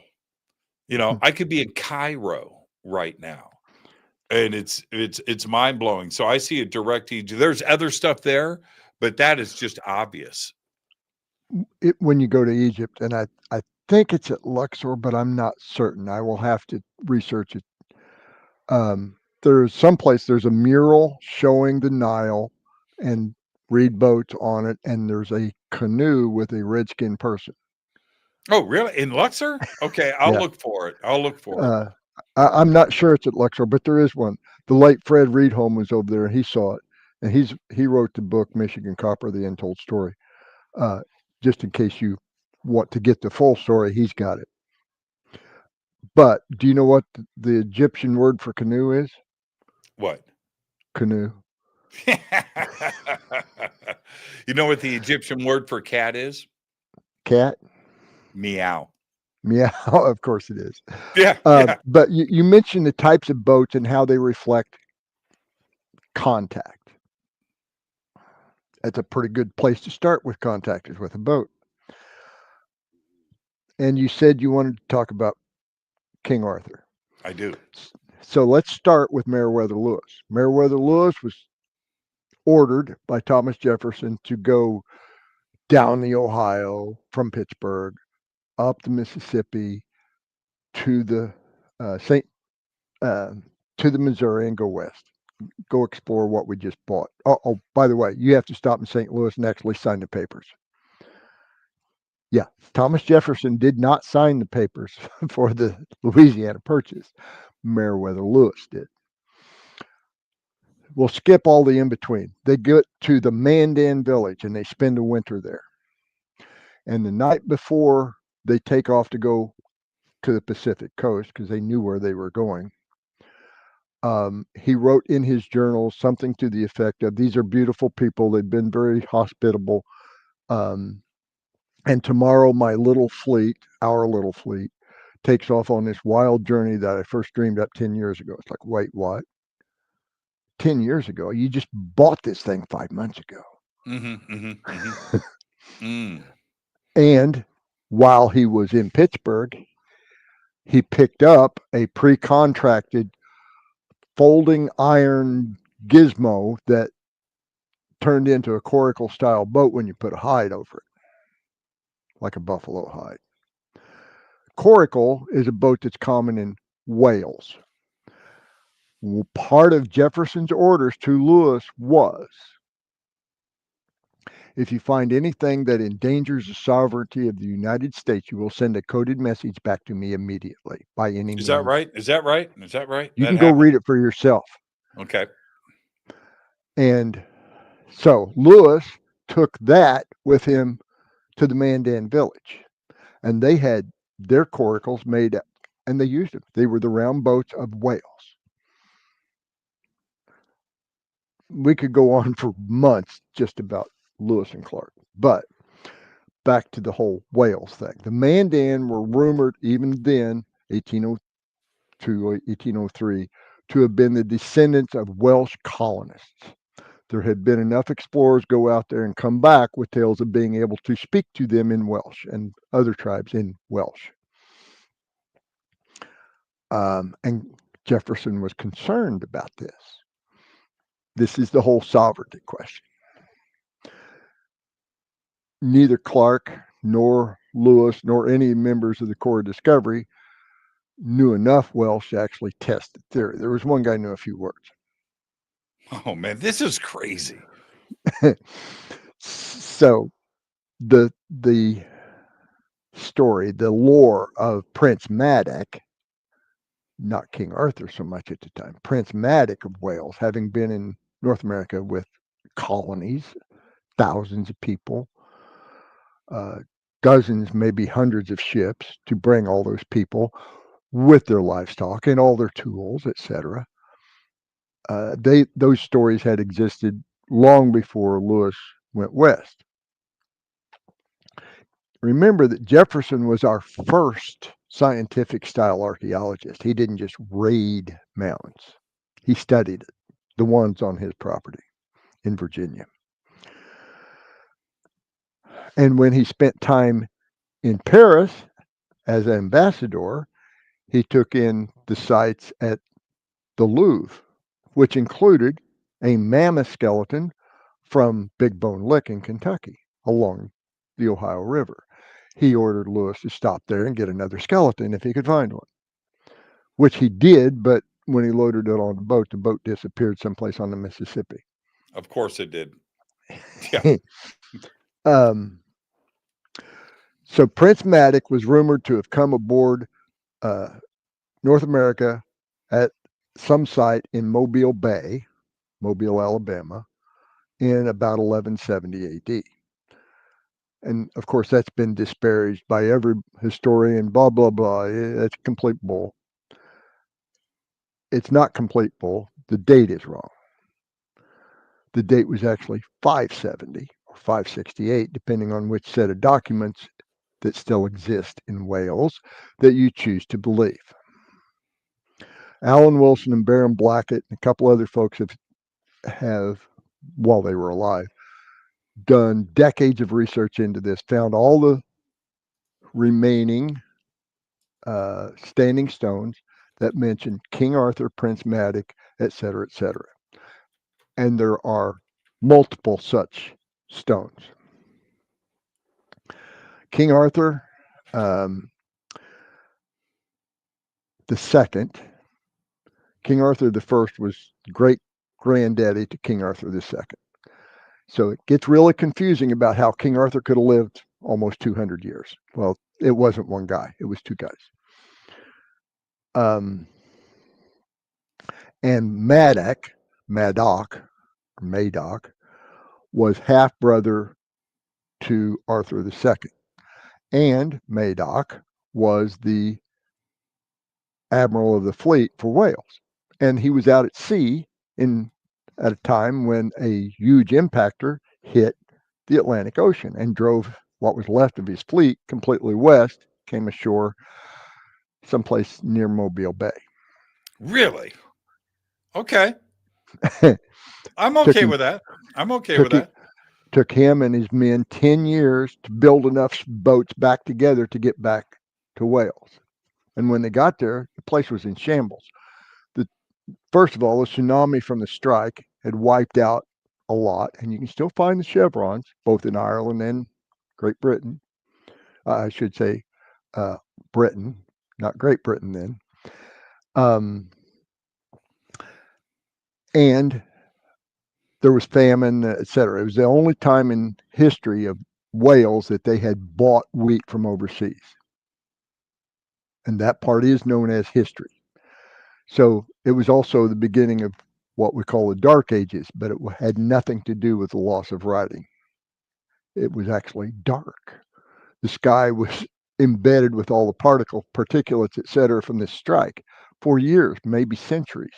Yeah, there was a lot of famine. The weather was completely tweaked. Right. People were starving. Winter lasted forever. Yep.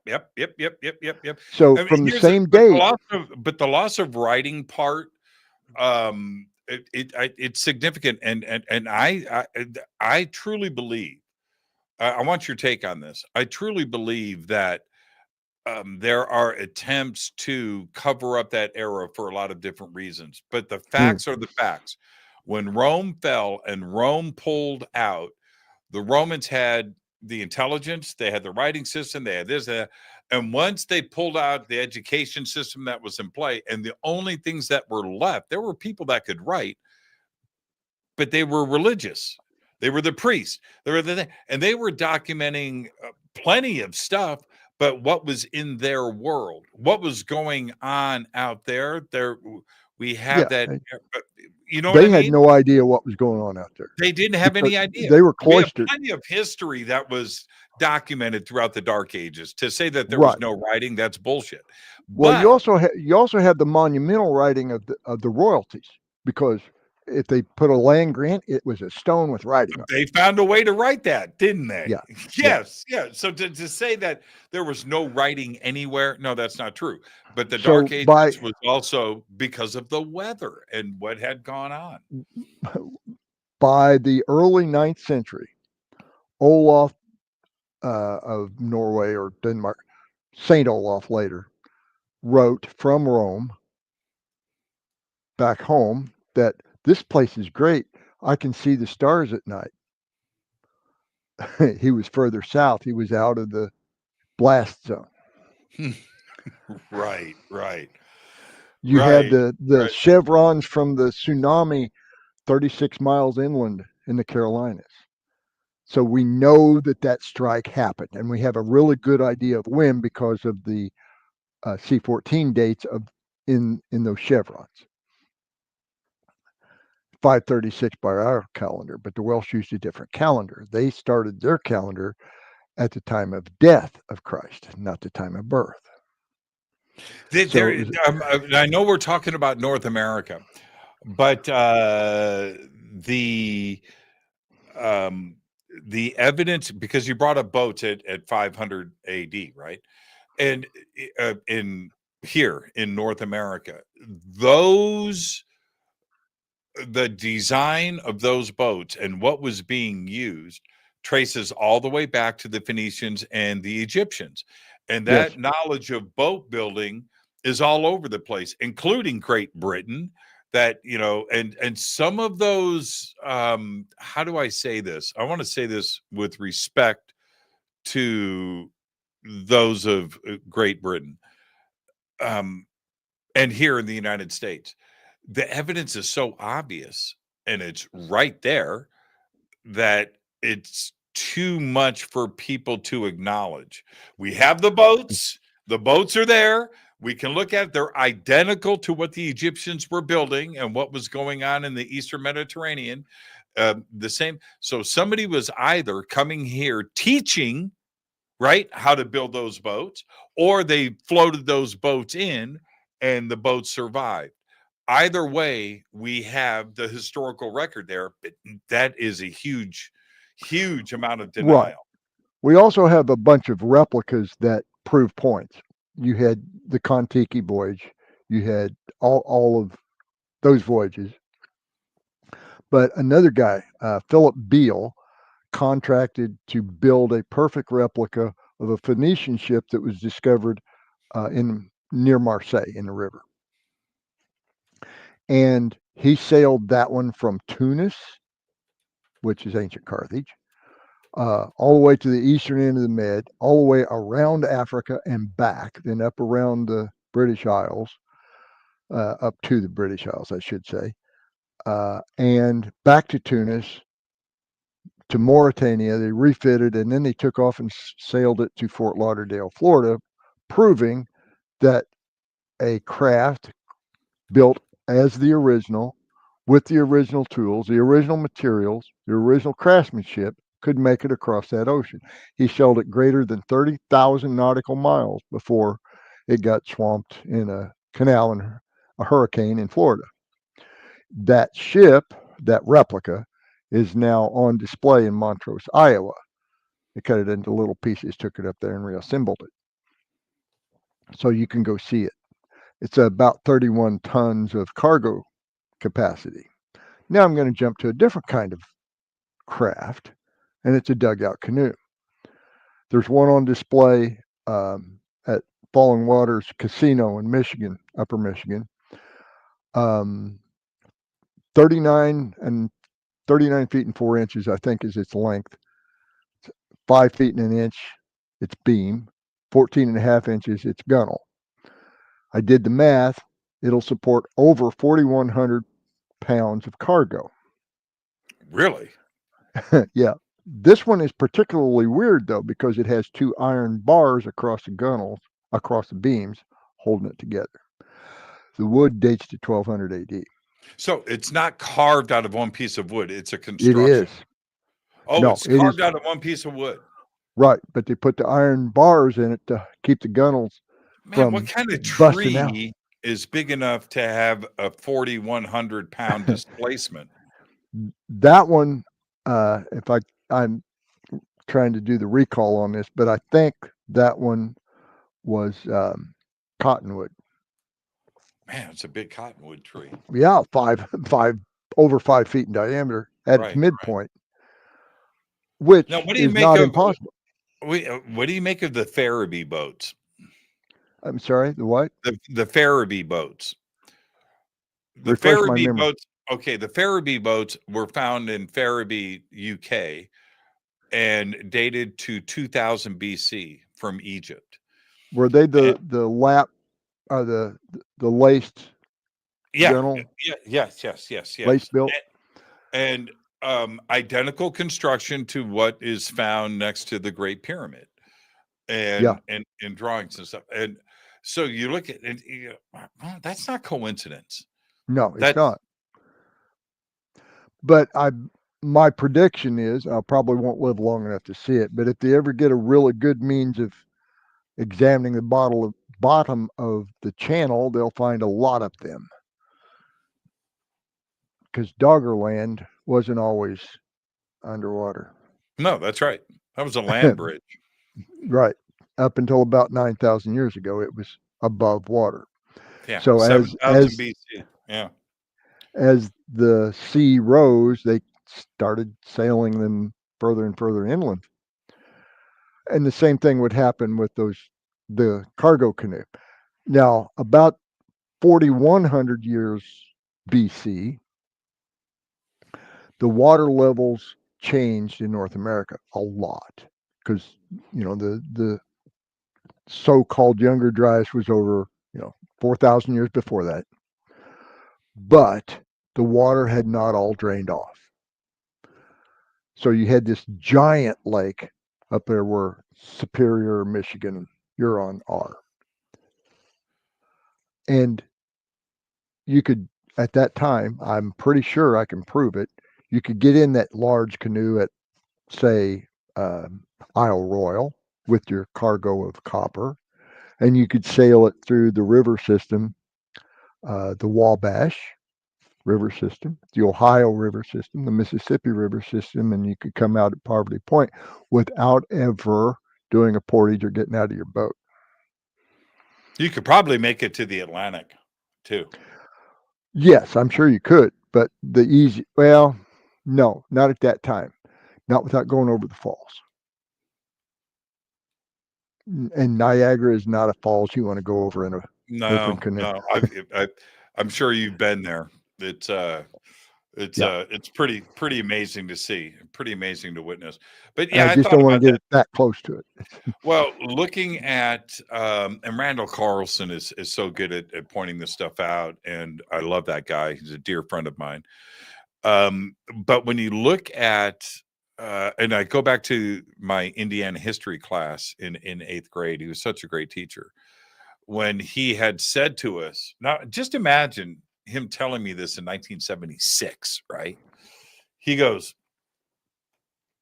all right, above our heads was a mile of ice, right? And Yeah. you're just a kid, right? You can't even, you're like, look, like, what's he saying? And it went all the way across, and the ice came down, and that's why everything's flat. We don't have any mountains because the ice came down and In leveled northern everything out. India, yeah. Yeah. And I'm just picturing it, and I'm just so glad and so thankful for that class and what he was teaching. This is very controversial stuff, but he made this part of the curriculum. But then he explained to us, well, then it melted, and it melted really fast, and the flood waters came down. This is 30 years, 40 years before, 50 years before Randall Carlson and what's that other guy, Graham Peacock? Graham Hancock. Yeah, Graham Hancock. Graham's a friend of mine. I'm just poking fun. Everybody save your email. Don't write Graham. Jimmy Church just called you Peacock last night. He will send that email to me. But Tell him I said hi. Yeah, he's a great guy. Before I just got a text from Santa the other day too as well. Made me feel pretty good. Is that before all of this, it's not like Randall's done great work. Graham's done great work. There are many that have focused on this, but they weren't the first. There were conversations going on about this for a very long time, and I had my 8th grade teacher talk about the Younger Dryas and the Ice Age and the ending of the Ice Age and the flooding and things like the mound builders and stuff. That these conversations were going on in academic circles, but it was all suppressed and nobody would push it out.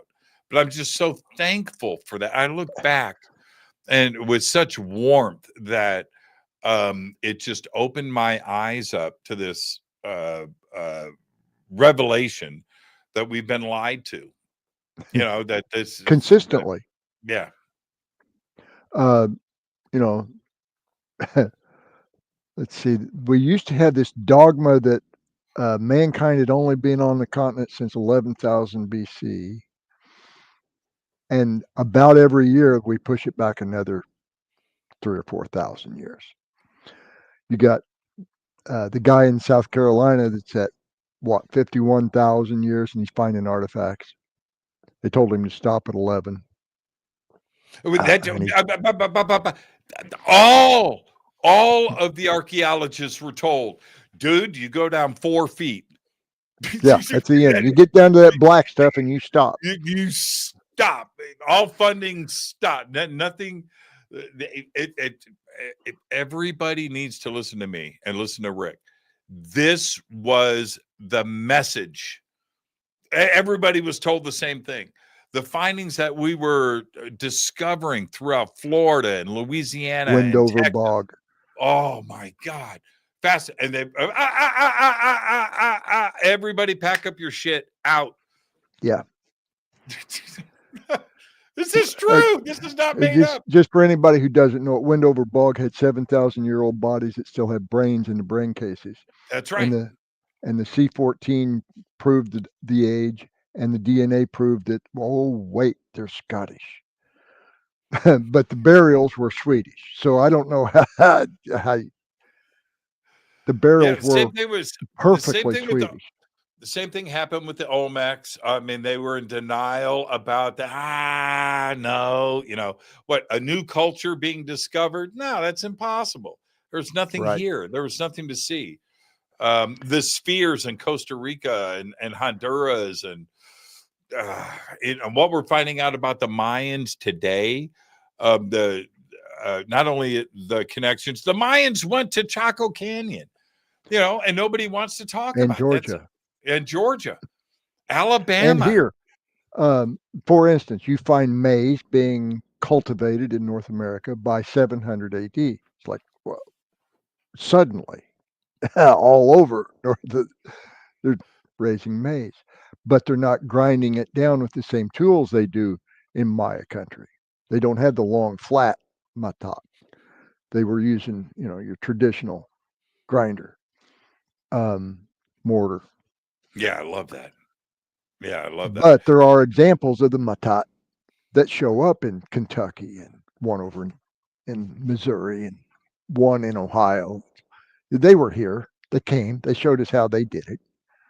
I should say they showed the natives how they did it. Right. And that's all covered in our show too. I want to invite you back. I'll let Michelle know there's too many things that we've left on the table, and what a great conversation tonight. I want to leave with this, though. It just popped in my head. All right. Where did the potato come from? Great question. Are you aware of the site in northern Indiana called Potato Creek? I've heard of it, yes.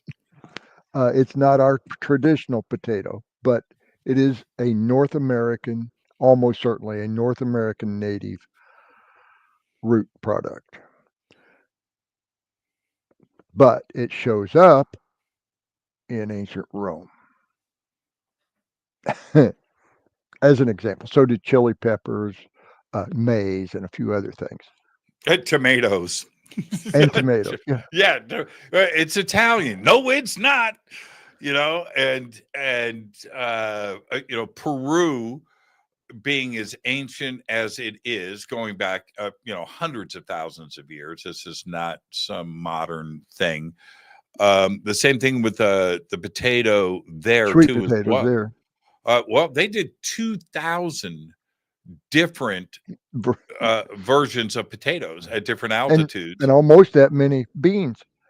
Yeah, and the corn that came from there too is absolutely incredible. And it started showing up. How does it show up in North America? 50,000 years ago. How does it show up in Indiana? And you can trace its roots back. How did it show up in ancient Rome? How did tomatoes show up? This part of the question amazes me. And I would say, man, they had ancient trade routes that went back forever. How long? Well, When I come forever's a back, we'll long talk time. about elephants. Yeah, but that too as well. Hey, did you know we're off the air right now? So Okay. I didn't get a chance to say goodnight, but I'll do it in a second. Did you know? I'll think of the island specifically, but mammoths were still alive on islands in Canada 5,000 years ago. And maybe 3,000 more recently than that. Yeah. Isn't that nuts? Did you see the And video Franz of the Josef Island. mammoths? Yeah, that's it. Yeah, Yeah. crazy. Did you see the video of the two baby mammoths? The ones that they dug up. No, cloning. They cloned them. I knew they were going to Colossus. Yeah, they're alive. They're about the two babies. I'm going to say they're probably 3 feet tall. But here's the crazy part: the trunk that they have, right? It's short. Yeah, it's trippy. Furry. Well, there are no bones to tell us how long it was in the old ones.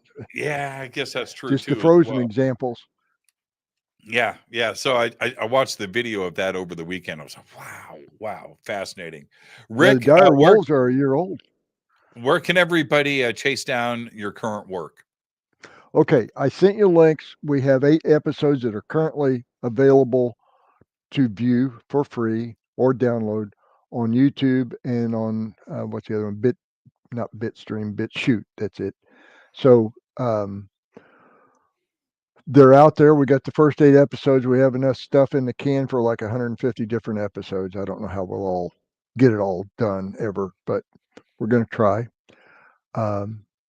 Basically, everything we talked about tonight is at least mentioned in those 8 episodes. So it comes out to about 7 hours of total edutainment. Yeah, so we've got the links not only below, but over on our website and throughout social media. Rick, fascinating conversation tonight. I learned so much. Just thank you for everything that you do. And we'll do a part 2 here as soon as we can. All right, so I'll have Michelle straighten that out with you. And I look forward to not only continuing this, but our next conversation. Thank you so much. Ditto. I'll talk to you. Live from Indiana, Rick Osman. Thank you so much, Rick. Have a good night. We'll see you soon. Perfect night on the show. Great way to start off the week here on Fade to Black. I am your host, Jimmy Church. Want to remind everybody, tomorrow night we have Professor Lawrence M. Krauss here, and we will be talking about 3I Atlas physics and the cosmos. We'll be doing all of that tomorrow night with Lawrence Krauss. I'm your host, Jimmy Church. For now, you know what I've got, and that's Fade to Black is produced by Hilton J. Palm, Renee Newman, and Michelle Freed. Special thanks to Bill, John, Dex, Jessica, Dennis, and Kevin. Webmaster is Drew the Geek. Music by Doug Aldrich. Intro, Space Boy. Fade to Black is produced by KJCR for the Game Changer Network. This broadcast is owned and copyrighted 2024 by Fade to Black and the Game Changer Network, Inc. It cannot be rebroadcast, downloaded, copied, or used anywhere in the known universe without written permission from Fade to Black or the Game Changer Network. I'm your host, Jimmy Church. Go back, Lee Tappy.